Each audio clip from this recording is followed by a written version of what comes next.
ሰላም ጤና ይስጥልኝ የተከበራችሁ ተመልካቾቻችን ከሲዳማ ብሮድካስቲንግ ኮርፖሬሽን ለምሽት 1 ሰዓት ያዝንላችሁን ዘገባዎች ይዘንላችሁ ቀርበናል። ከዜናዎቹ ጋር ሚካኤል ጋሞ ነኝ። አብራችሁን ቆዩ። የኢትዮጵያ ወጣት መልካም ዓላማን አንግቦ የሚንቀሳቀስ የለውጥ ዋነኛ ሞተርና የሉዓላዊነታችን ጽኑ ማዕገር ነው ሲሉ ጠቅላይ ሚኒስትር ዶክተር አብይ አህመድ ገለጹ። ጠቅላይ ሚኒስትሩ የዓለም አቀፍ ወጣቶች ቀንን በማስመልከት በማህበራዊ ትስስር ገጻቸው ላይ ባስተላለፉት መልእክት ኢትዮጵያውያን ከወጣቶች ነጥሎ ማየት አይቻልም ብለዋል።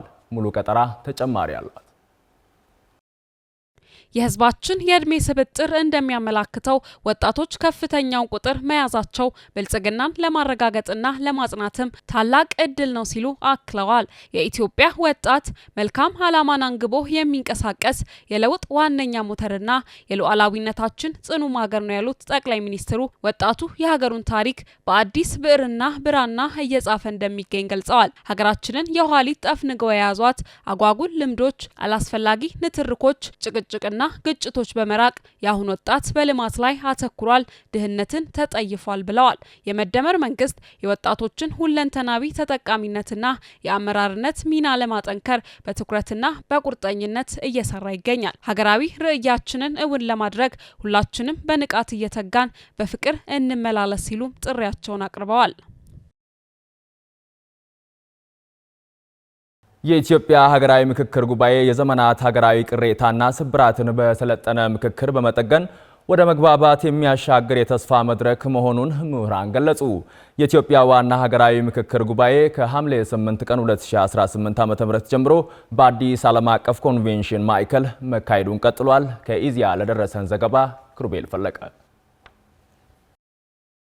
በጉባኤው መላው ኢትዮጵያውያንን የሚወክሉ 4000 የህዝብ ወኪል ተመካካሪዎች በ8 አበይት ሀገራዊ አጀንዳዎች ላይ የጋራ መግባባት ለመፍጠር ጥልቅና አሳታፊ ምክክር እያደረጉም ይገኛሉ። ምሁራን እንደተናገሩት የኢትዮጵያ ሀገራዊ ምክክር ጉባኤው አሳታፊና አካታችነት ሁሉም ዜጋ አለኝ የሚለውን ጉዳይ በግልጽ የሚያንጸባርቅበትን እድል ፈጥሯል ብለዋል። ይህም የጋራ መግባባትን መገንባት የሚያስችል ምክክር በማካሄድ አንዱን የአንዱን ሀሳብ የሚገነዘብበት እድል በመፍጠር ሀገር የሚያሻግር ምክር ሀሳብ ለማፍለቅ እንደሚያግዝ ገልጸዋል። በዚህም የኢትዮጵያ ሀገራዊ ምክክር ጉባኤ የዘመናት ሀገራዊ ቅሬታና ስብራትን በሰለጠነ ምክክር በመጠገን ወደ መግባባት የሚያሸጋግር የተስፋ መድረክ መሆኑን አስገንዝበዋል። በምክክር ሂደት የሀገር ሽማግሌና የታሪክ ምሁር ፕሮፌሰር አህመድ ዘካሪያስ እንዳሉትም ኢትዮጵያ በሰለጠነ የምክክር መድረክ የጋራ መግባባት የሚሹ በርካታ የታሪክ ስብራቶች ያሉባት ሀገር መሆኗን አስታውሰዋል። የኢትዮጵያ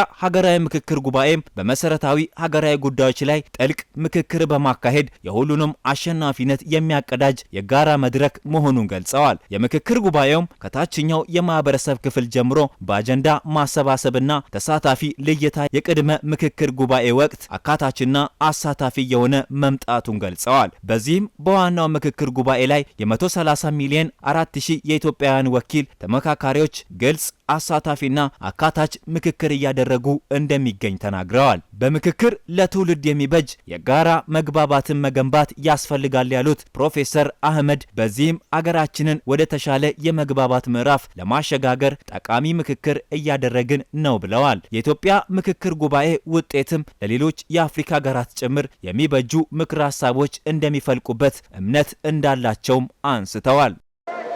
ከታች ጀምሮ ያብላላው በአንድ ቀን እዚህ 4000ም ተሰብስበው በአንድ ወር የጨረሰው አይነት አይደለም። ቀደም ብሎ ያብላላው የመጣ ስለሆነ እየተስማሙ የቀረችውን ደግሞ እያጣሩ የሚሄዱበት ደረጃ ደርሰናልና በጣም ደስ ብሎኛል።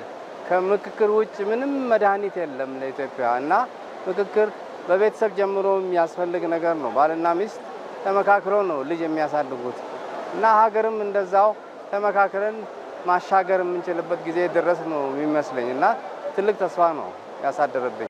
የካናዳ ዲያስፖራ ማህበረሰብ ወኪል ተመካካሪና የህግ ባለሙያ ዳንኤል ወርዶፋ በበኩላቸው የምክክር ባህል የሐሳብ የበላይነትን ለማስረጽ የሚያስችል የጋራ አሸናፊነት መድረክ ነው ብለዋል። የኢትዮጵያ የምክክር ጉባኤም በአገር ውስጥና በውጭ ዓለማት የሚኖሩ ዜጎችን ሁለንተናዊ የተቃና የመግባባት መስተጋብር ለመገንባት መሰረት እየጣለ መሆኑን ገልጸዋል። በጉባኤውም ሁሉም የህዝብ ወኪል አሉኝ የሚሏቸውን ሐሳቦች በማንጸባረቅ የጋራ መፍትሄ የመደማመጥ መግባባትና መቀራረብ ባህልን በማጎልበት ሀገርን ያስቀደመ ምክክር እየጎለበተ መምጣቱን ተናግረዋል። በተመካካሪዎች መካከል እየተፈጠረ ያለው የመግባባት መንፈስም ውስብስብና መሰረታዊ በሆኑ ሀገራዊ ጉዳዮች ላይ የጋራ መፍትሄ በመስጠት ሀገርን ወደ ተሻለ ምዕራፍ ለማሸጋገር እንደሚያስችልም አንስተዋል። ምክክሩ ችግሮችን ለመካድ ሳይሆን ውስብስብ ችግሮችን አውቆና ቆርጦ በመነሳት ሀገሪቱን ወደ የተሻለ ደረጃ ለማሸጋገር እንደሚያስችልም ገልጸዋል። ከተለያየ አካባቢ የመጣ ሰው ሁሉ እንደ ወንድምና እንደ እህት እየተያየ እየተቀራረበ እየተወያየ በፊት ብሶት ብቻ የነበረው አሁን ወደ መፍትሄ ሄዷል።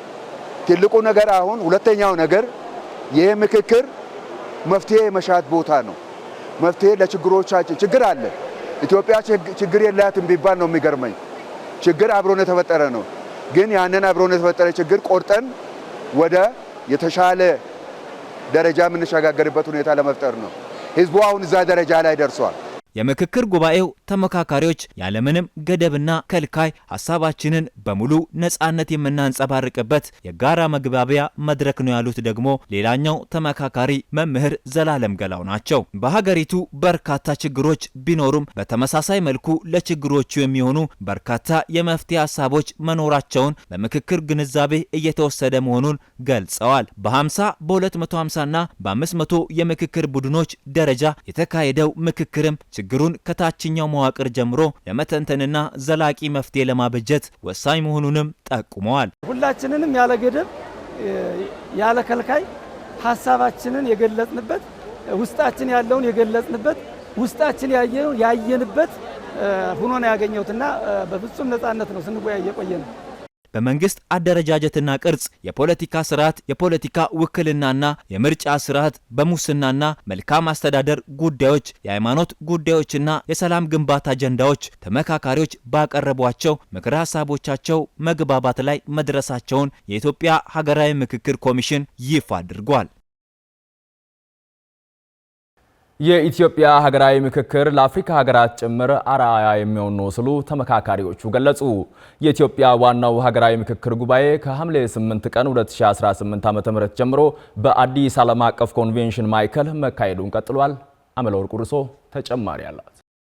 በሀገር ውስጥና በውጭ የሚኖሩ ኢትዮጵያውያንን የሚወክሉ 4000 የህዝብ ወኪሎች በ8 አበይት አጀንዳዎች ላይ የጋራ መግባባት ለመፍጠር ጥልቅና አሳታፊ ምክክር እያደረጉ ይገኛሉ። በምክክር መድረኩ እየተነሱ ያሉ ሀሳቦች ሀገራዊ ሰላምን፣ ዴሞክራሲንና አብሮነትን ለማጠናከር ጠንካራ መሰረት የሚጥሉ መሆናቸውን ተመካካሪዎች ተናግረዋል። ከተመካካሪዎች መካከል ወጣት ዳንኤል ሲሳይ የሀገራዊ ምክክር የእስካሁን ሂደት በጥሩ ሁኔታ ላይ የሚገኝና ትልቅ ሀገራዊ ተስፋ የሚታይበት ነው ብለዋል። ሂደቱ ሀገራዊ የትውልድ እጣ ፈንታን በባለቤትነት በመቅረጽ ረገድ ታሪካዊ ፋይዳ እንዳለው በመገንዘብ የሚካሄድ በመሆኑ በተለይም ለመጪው ትውልድ ታዳጊዎችና ለወጣቶች ብሩህ ተስፋን የፈነጠቀ ነው ብለዋል። ሀሳብን በነጻነት ለመነጋገር በጣም ቆንጆና ያልተለመደ ነገር ግን መለመድ ያለበት ነው። በጣም ቆንጆ ነው። ጥሩ ተስፋ ይታየኛል። በተለይ ለታዳጊ ለወጣቶች ተስፋ ያለመልማል ብዬ ተስፋ አደርጋለሁ።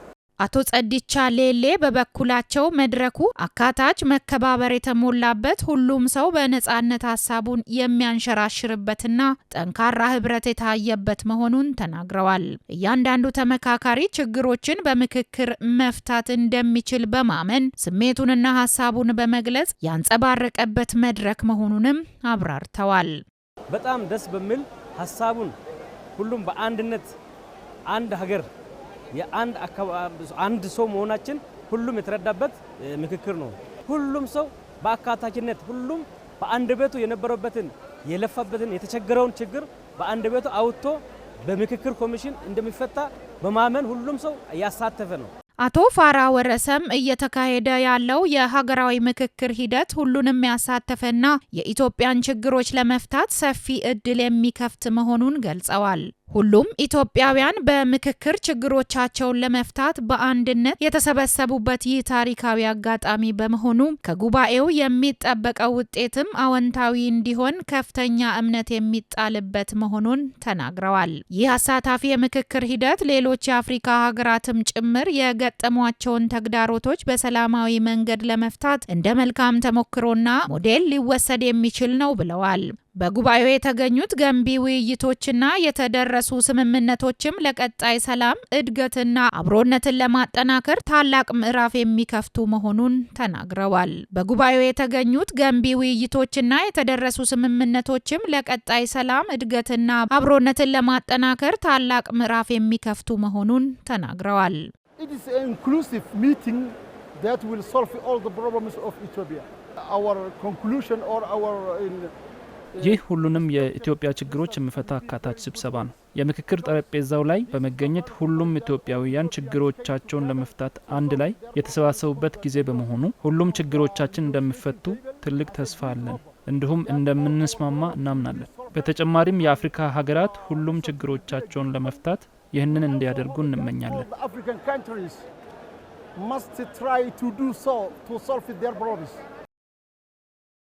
ኢትዮጵያ ቀጠናዊ ትስስርንና አህጉራዊ የኢኮኖሚ ውህደትን በማፋጠን ለአፍሪካ የጋራ ብልጽግና ጠንካራ መሰረት የጣለች መሆኗን በኢትዮጵያ የዛምቢያ አምባሳደር አልበርት ሙቻንጋ ገለጹ። ዛምቢያ ከኢትዮጵያ ጋር ያላትን የሁለትዮሽ የንግድ ኢንቨስትመንትና ብዝሃ ዘርፍ የዲፕሎማሲ ትብብር በአዳዲስ መስኮች ለማጠናከር ቁርጠኛ መሆኗንም አረጋግጠዋል። ዘዳግም መኮንን ዝርዝር አለው። We have got a joint commission of cooperation. Ethiopia is going to host it this year before the end of the year.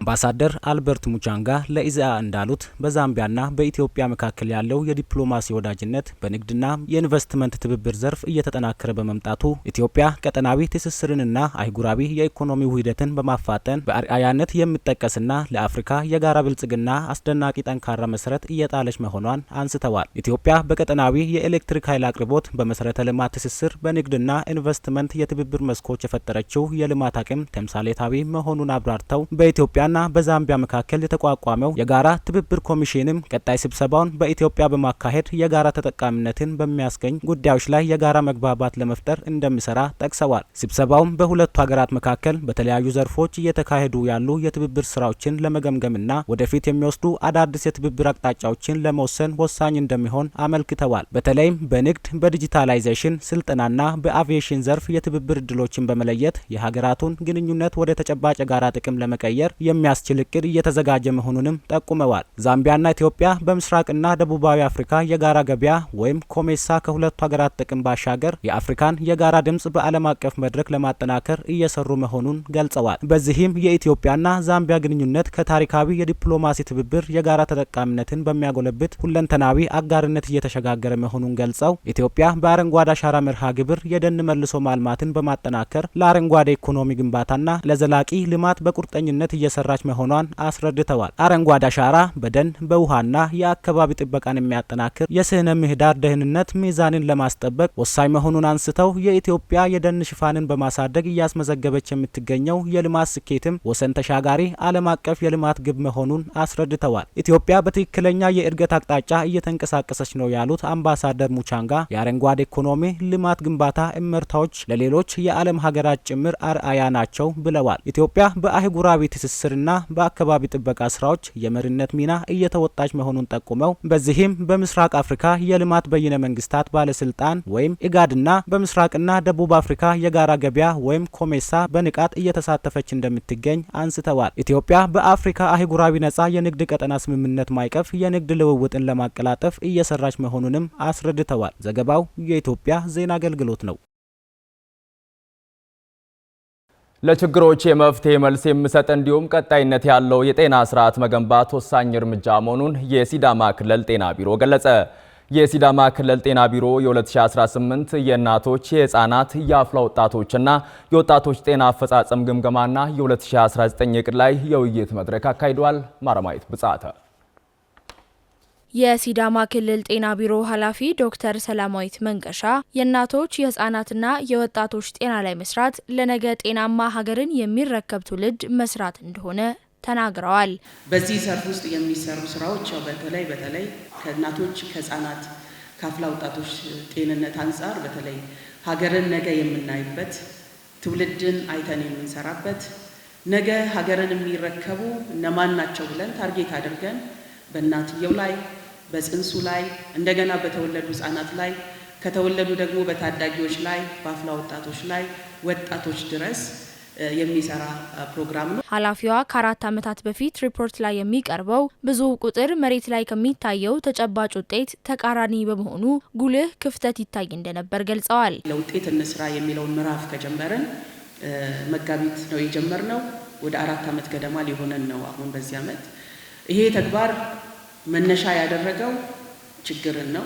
መነሻ ያደረገው ስርዓት ክፍተት አለብን የሚለው ነው። መነሻ ያደረገው ለማህበረሰባችን መልስ አልሰጠንም የሚለው ትልቅ ጥያቄ ነው ይዘን የተነሳ ነው። ትልቁ ችግር የለየነው የቁጥር ችግር አልነበር። አፈጻጸም ሁላችሁም ታስታውሳላችሁ። በቁጥር ደረጃ በጣም ትልልቅ ቁጥሮችን ሪፖርት እንቀበላለን።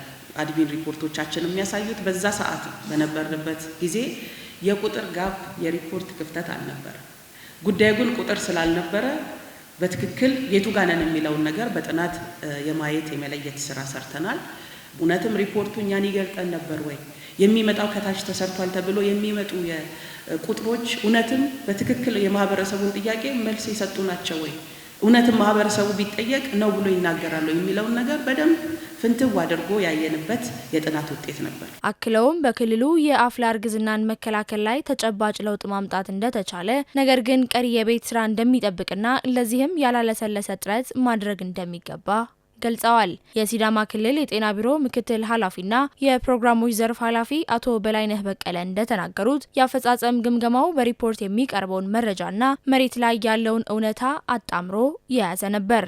ግምገማችን ጠቅላላ አድርጌ ሲያነሳ በአድራሽ የሚደረግ ብቻ ሳይሆን መስክ ላይ በተጨባጭ አድራሽ ላይ በሪፖርት የሚቀርበውን ግራውንድ ላይ ምንድነው ፋክቱ የሚለውንም ነገር አይቶ መልካም የሆነ ተሞክሮ ወስዶ ባለሙያዎች ተቀናጅቶ ተደራጅቶ ተነሳስቶ ከሰሩ ለውጥ እንደሚያመጡ ምስክርነትም እየሰጡ ይህንን ትሬንድ ወደ ራሳቸውም ለማስፋት ቃል የገቡበት ነውና ይሄን አቶ በላይነህ አክለውም ቢሮው በክልሉ የእናቶች ቅድመ ወሊድ ክትትል ላይ እንዲሁም የጨቅላ ህጻናት ክትባት አገልግሎትን ተደራሽነት ለማረጋገጥ ሲሰራ እንደነበር አሳውቀው ከዚህ በኋላም ጥራትን የበለጠ ለማረጋገጥ ዘርፈ ብዙ ስራዎች እንደሚሰራ ገልጸዋል።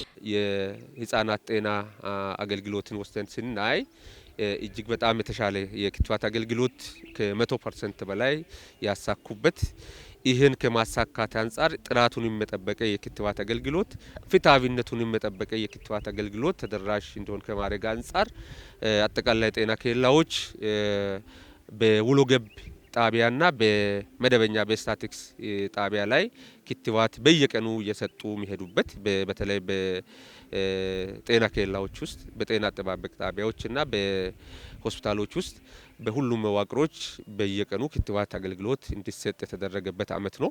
ኤስቢሲ ያነጋገራቸው የመድረኩ ተሳታፊዎች በ2018 ዓ.ም የተሳኩ ስራዎችን ይበልጥ በማጠንከርና ቀሪ ክፍተቶችንም ለመሙላት በትኩረት መስራት እንደሚገባ መልእክታቸውን አስተላልፈዋል። የረጅም ጊዜ ፋሚሊ ፕላኒንግ ላይ ያው ብዙ ወረዳዎች ጥሩ አፈጻጸም የለባቸውም። ከእናቶች ከአጭር ከቤተሰብ ምጣኔ ወደ ረጅም ቤተሰብ ምጣኔ ለማሸጋገር ሁሉም ቆርጦ የተነሳበትና ሁሉም በቃ የት ክፍተት እንዳለባቸው ያወቁበት ስብሰባ ነው ብዬ አስባለሁ። ከዚህ በፊት ከነበረበት አሁንም በዚህ ዓመት ትኩረት እንሰጣለን ብለን የያዝናቸው ኢሲዲ ተብሎ ኢርሊ ቻይልድሁድ ዴቨሎፕመንት ተብሎ እንደ ሀገር ስትራቴጂ ተቀርጾ በ2010 በፈረንጆቹ አቆጣጠር ፖሊሲ ወጥቶለት በአሁኑ ሰዓት ደግሞ ከሌሎች ስራዎች ጋር ተቀናጅቶ መሰራት አለበት ተብሎ ትኩረት የተሰጠበት ኤሪያ ነው ያለው። እሱም እኛም በዚህ ዓመት በ2019 ላይ በጣም ትኩረት ሰጥተን የምንሰራበት ኤሪያ ነው። የማህበረሰቡን የኑሮ ደረጃ ለማሻሻል በትኩረት እንደሚሰራ የሰሜናዊ ሲዳማ ዞን አስተዳደር አስታወቀ። በዞኑ በቀጣይ በስራ ላይ የሚውሉ የ100 ቀን እቅድ ቀርቦ ጉዳዩ ከሚመለከታቸው አካላት ጋር ውይይት ተደርጓል። ለእርሚያስ ሳምባቶ ዘገባ ሙሉ ቀጠራ። የዞኑ ዋና አስተዳዳሪ አቶ ጻዲቁ ባጢሶ ያለንን ውስን መሬት በዘመናዊ መንገድ በማረስ ማህበረሰቡን በምግብ ራሳቸውን እንዲችሉ ለማድረግና ለስራ አጥ ወጣቶች የስራ እድል እንዲፈጠር እየሰራን ነው ሲሉ ገልጸዋል። ተነሽ ማባቶራ ያንልቾ ግብርና ሆሮንሲነ ያሉንን ጥቂት መሬቶችን በዘመናዊ መንገድ በማረስ የማህበረሰቡን የኑሮ ደረጃ እንዲሻሻል የሰራን ነው። ከዚህም ባለፈ ለስራ አጥ ወጣቶች ሰፊ ስራ እንዲፈጠር በ100 ቀን እቅድ ትኩረት ሰጥተን እየሰራን እንገኛለን። አቅማችን በፈቀደ መልኩ ሁሉንም ወጣቶችን ባዳረሰ መንገድ የተሻለ ስራ ለመስራት እንጥራለን።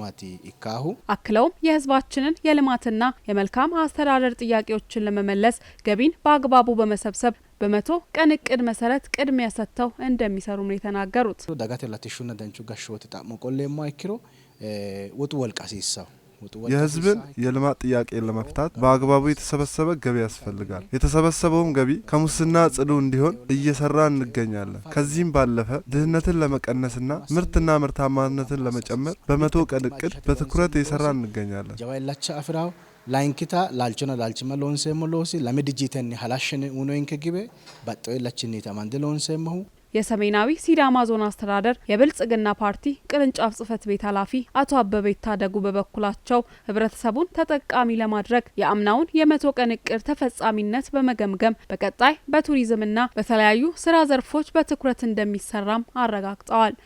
ወንዶ ገነት መልጋ አካባቢ ወደ ብላቴ ቦርቻም ሲትሄድ በአስሩም መዋቅሮቻችን የቱሪዝም መስህቦች አሉ።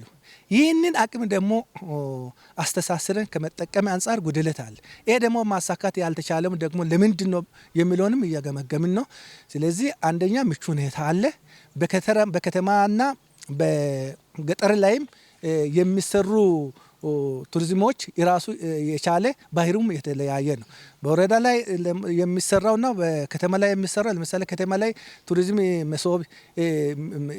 መስህብ የሚሰራ ከሆነ አንደኛ እንግዳ መጥቶ የሚዝናናበት አልጋ ያለው ተጨማሪ ክላሶችም ከ8 የማያንሱ ክላሶች እንዲሰራ ነው በርቂ ስልጠና የተሰጠን። ከነዚህ ጋር ተያይዞ አንደኛ የጊዜ ጉዳይ ነው እንጂ አሁን በተግባባነው መሰረት ከክልሉም ከባህልና ቱሪዝም የቱሪዝም ዘርፍ ኃላፊ ወንድማችን መጥቶ ዛሬ ስልጠና ሰጥቷል። ይህን ስልጠና በመውሰዳቸው አንደኛ የመነሳሳትም ባህሪ ተፈጥሯል። ዛሬ ማሳካትም እንደሚቻል ገምግመናልና ጠቅለል ሲያደርግ ባለፈው የ100 ቀን እቅድ ተብሎ በተገባው መሰረት አንደኛ ልምድ ወስደናል። ሁለተኛ ጉድለቶቻችንን ምንድነው በየትኛው አካሄድ ሄደን ነው ጥንካሬ ማሳካት የተቻለው እንዴት ሆነን ነው ደግሞ ይህንን ማሳካት ያልተቻለው የሚለውን እያንዳንዱን ነጥብ ገምግመን ለይተናል። አሁን አካሄዶቻችንም ቀይረን የአመራሩ ቁርጠኝነትም በእርግጥ ጨምሯል። የህዝቡን የመልማት ምቹ ሁኔታን ተጠቅመው ፈጣን ለውጥ ለማምጣት በ100 ቀን እቅድ መሰረት ጠንክረው እንደሚሰሩም የስብሰባው ተሳታፊዎች ተናግረዋል። በዚህ በክልላችን የልማት ትሩፋትን በተቻለ መጠን የተሻለ የልማት ትሩፋትን የማረጋገጥ ስራ ተሰርቷል። ሌላ ጠቅላይ ሚኒስትሩ ያስቀመጣቸውን ኢኒሼቲቮችን የገጠር ኮሪደርን በል ድህነትን ታሪክ ቢያንስ እኮ ከተረጅነት ወደ ምርታማነት የምናደርገውን ጉዞ ልማት ትሩፋትን ለማድረግ በእንስሳት እርባታ በመንደር አርሶ አደሩን በማደራጀት የዶሮ ፓኬጅ በንብ እርባታ ፓኬጆች የተሻለ ውጤት የሚያመጣበትን ስልት ቀይሰን የሄድንበት መንገድ ውጤት ያመጣበት በኩታ ገጠም ማሳ አንድም መሬት ጾም ማድር የለበትም። ባህር ዛፍ ነቀላ አድርገን ምርትና ምርታማነትን አሳድገን ከድህነት አረንቋር ራሳችን አላቀን ወደ ማደግ ወደ ብልጽግና ጉዞ እናድርግ ያልነውን መንገድ ያሳካንበት የ100 ቀን እቅድ ነው ብለን እንወስዳለን። እጅግ ላጠራቸው ሰዎች ለአቅመ ደካማ ማለት ነው ቤት ሰርተን ሳር ቤት ሳይሆን ሳር ቤት ያለውን ቀይረን ቆርቆሮ ቤት እየሰራን አምና ላይ ወደ 270 ቤት የሚሆነውን ሰርተናል። የመጠገን ስራ ሰርተናል። አዲስ ሰርተናል። ከዛም አልፎ ጓሮ የሌላቸውን የመንግስት እጅ ከሚጠብቅ እዛ አካባቢ ያለ ሰው ህብረተሰቡ ራሱ ከራሱ ያወጣ የሚሰጥበትን ሁኔታ አመቻችተን ነበር። በዛ መልኩ በርካታ ሰዎችን 270 የሚልክ ልብስ ለሌለው ልብስ መጠለያ ለሌለው መጠለያ ሰርተን ያስረከብንበት ሁኔታ ነው ያለው። በመቶ ቀን የስራ እቅድ የተያዙ ግቦችን ለማሳካት የሁሉም አካላት ርብርብ እንደሚያስፈልግ የማዕከላዊ ሲዳማ ዞን አስተዳደር አስታወቀ። በዞኑ የባለፈው ዓመት የመቶ ቀን እቅድ አፈጻጸምና የ2019 ዓ.ም የመጀመሪያው ዙር የመቶ ቀን የስራ እቅድ ዙሪያ ጉዳዩ ከሚመለከታቸው አካላት ጋር የንቅናቄ መድረክ ተካሂዷል። አካሉ ጥላው የዞኑ ዋና አስተዳዳሪ አቶ መንግስቱ በቀለ ባለፈው ዓመት 2 በመቶ ቀናት እቅድ ውስጥ የስራ አፈጻጸምን ለማሻሻልና የልማት ስራዎችን በተጨባጭ ለማስፋት በርካታ ተግባራት መሰራታቸውን ገልጸዋል። በተለይም በአርሶ አደሩ የምግብ ምርት አቅም ማሳደግ፣ የአርሶ አደሩን ገቢ በማሻሻል ላይ እንዲሁም በከተማና በገጠር ልማት ዘርፎች የተለያዩ ስራዎች መከናወናቸውን አስታውሰዋል። በተጨማሪም የመንገድ ግንባታና ጥገና፣ የኮሪደር ልማት፣ የአንድ ማዕከል አገልግሎት ማስጀመር፣ በጤናና በትምህርት ዘርፎች የተከናወኑ ስራዎች በ2018 ዓመተ ምህረት 2 የመቶ ቀናት እቅድ ስራ ውስጥ በጠንካራ አመራር ስምሪት ጥሩ ውጤት ተመዝግቧል ብሏል።